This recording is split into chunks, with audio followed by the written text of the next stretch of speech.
Richard Wagamese, author of Starlight. Yvette Lehman, Starlight. Richard Wagamese, McClellan and Stewart, 256 pages, $29.95. McClellan and Stewart. When author Richard Wagamese died in 2017, at the age of 61, he was on the cusp of attracting an international readership that, no doubt, would have received his work with as much warmth and respect as his Canadian readers have. Wagamese's writing has that effect. There is a rare open-heartedness that never wanes, into sentimentality and a generosity of spirit that is unafraid to confront the worst humanity has to offer. And the prose, especially in the later novels, is superb. It is no stretch to include Indian Horse 2012 and Medicine Walk 2014 in a short list of the best Canadian novels of the past 10 years. Both novels draw heavily on Wagamese's own experiences and those of his extended Ojibwe family, who lived the horrors of the residential school system and its generational fallout. Although Wagamese's parents survived the schools, he was snatched away from them when he was 2 years old by Children's Aid. He bounced around often abusive foster homes until he finally escaped as a teenager, beginning a long period of periodic homelessness and addiction. Readers can take some solace in the fact that, when he died, Wagamese had almost finished a novel that drew on the same wealth of autobiographical material that engendered his best fiction.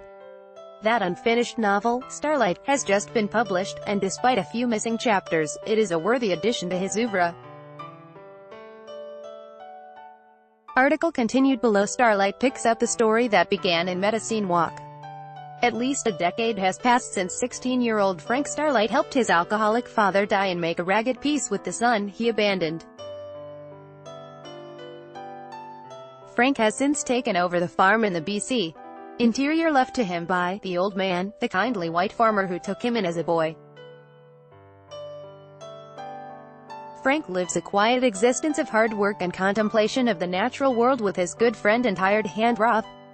Frank's love of the wild spaces beyond the farm's borders, and the creatures who make it their home, has also gifted him with an unexpectedly lucrative vocation as a wildlife photographer.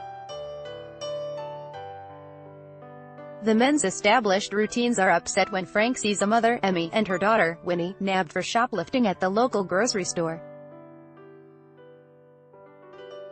Frank gets the charges dropped by agreeing to hire Emmy as a housekeeper and provide housing for her and Winnie. He does this knowing that Emmy is on the run from her abusive boyfriend.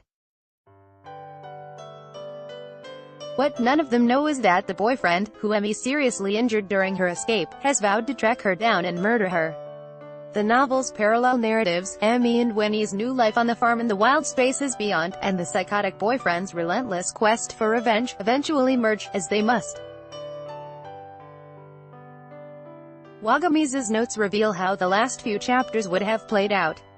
That missing ending aside, Starlight feels fully formed. The evocation of the BC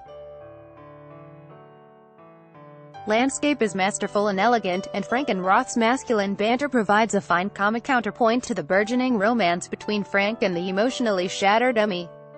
The prose is both musical and hard-edged, bending to match the rhythms of life in the wild, on the farm and in the desolate Skid Row bars of distant cities. A captivating and ultimately uplifting read, and the last we'll enjoy from one of our best writers. James Granger is the author of Harmless.